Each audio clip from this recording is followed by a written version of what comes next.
So fundamental principles, I won't read them again, there's 9 of them here. So breath. So Joe Pilates insisted that you should fill up your lungs completely with every breath and exhale completely so that you get a full exchange of oxygen, get out the nitrogen, so we get the good stuff in our bodies, right? So that is what the purpose of the breathing and the exercises partly was the getting the air in and air out. He also talks about accordion breathing. Right, so accordion breathing is breathing into the ribs, so breathing the ribs sideways and then exhaling the ribs back down. Versus belly breathing, which is what we do when we're out in the world, right? We still want to do that out in the world, but if you're trying to hold your abdominals really tight, you can do accordion breathing to keep some integrity in your strength as you get air in. Right? So in the exercises we'll use accordion breathing. In life, you're going to use your belly breathing. Right? You don't want to be breathing up here, and you don't want to be in your rib cage all day long. Right? The other interesting thing is a lot of people in Pilates, when they exhale, they force air out. Mm-hmm, yeah. Right? That's not actually what Pilates taught.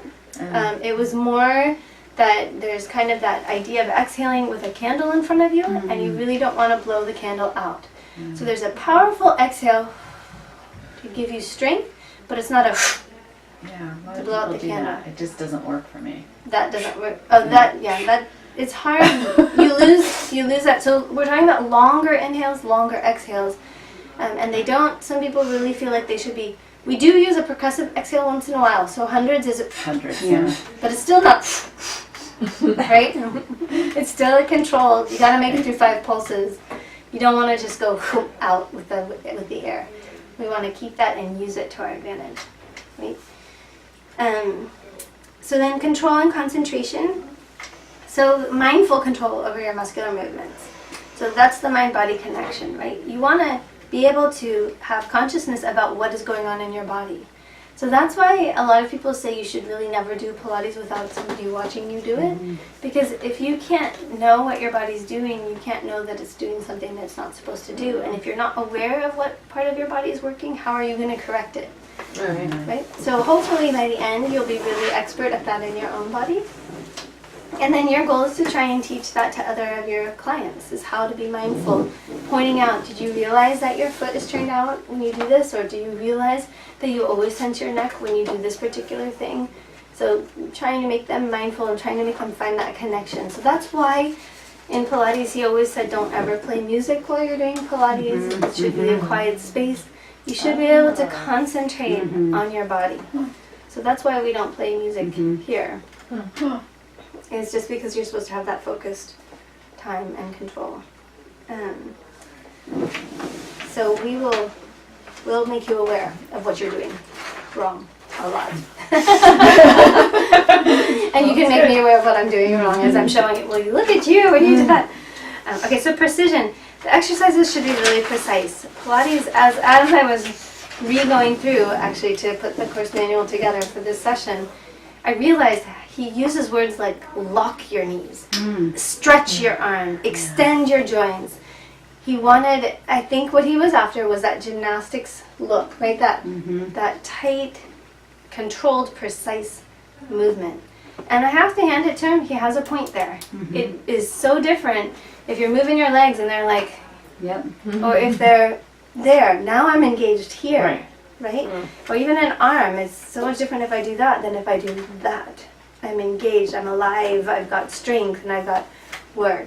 So I'm pretty picky about that. You put your leg where your leg's supposed to go. You don't put it and waver it and find the spot. It goes there, right? So that you'll have a nice clean repertoire. And I really think it's important to teach people to do that. In a group setting, it's hard, right? You can yell it out and they're not doing it. But then I'd actually go and I say like this. Tighten your knee like this. Right? You've done my reformer classes. Get that quad tight, straighten that knee. We don't use locked anymore. We don't really want you to lock, but we want you tight and working and active. Okay, so that's precision, flow, rhythm.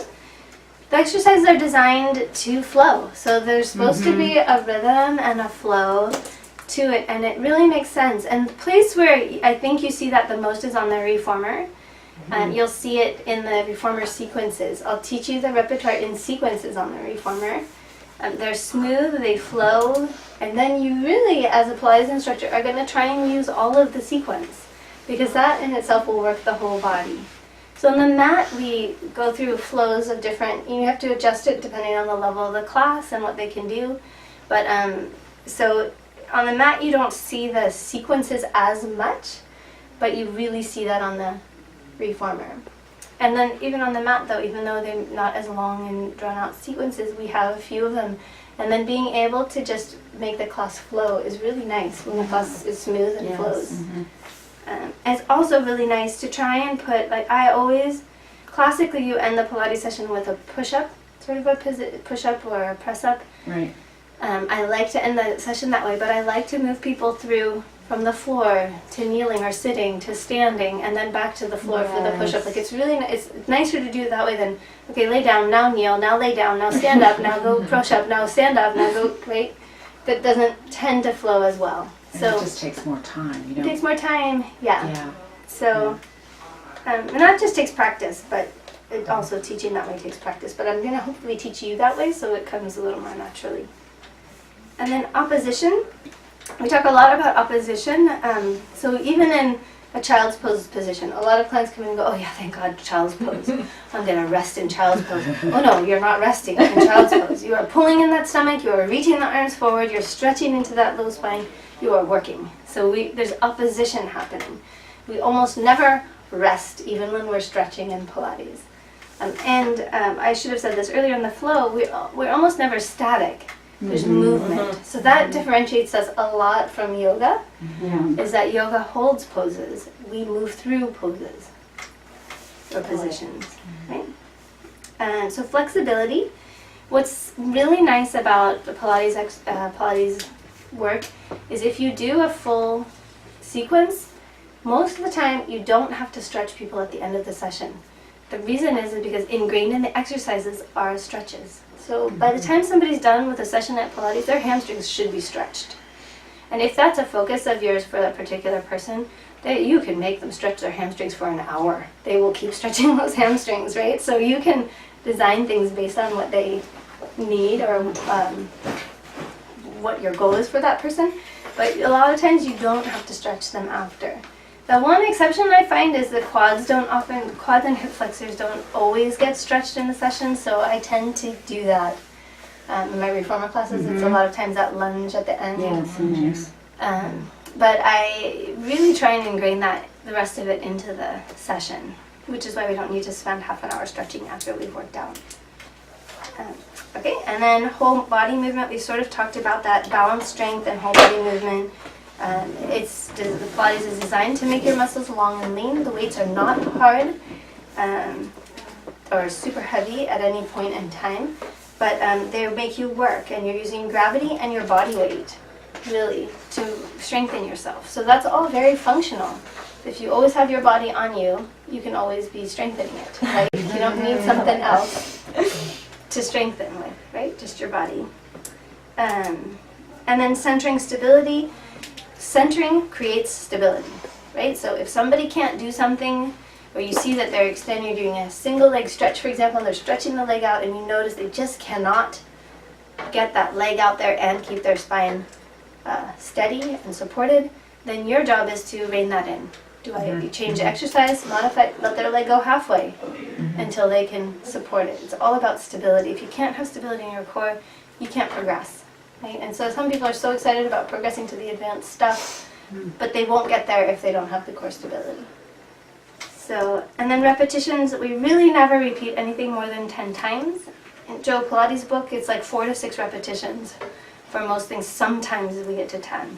So instead of repeating 3 sets of 10, like is kind of the gym world, we just modify the exercise and make you work the same muscles in a little different way. And that is really nice because it makes you more adaptable, I think, to all kinds of different environments. So it's not the number of reps, it's that you're doing them perfectly. You'll probably hear me say that 1,000 times, so you won't forget that point.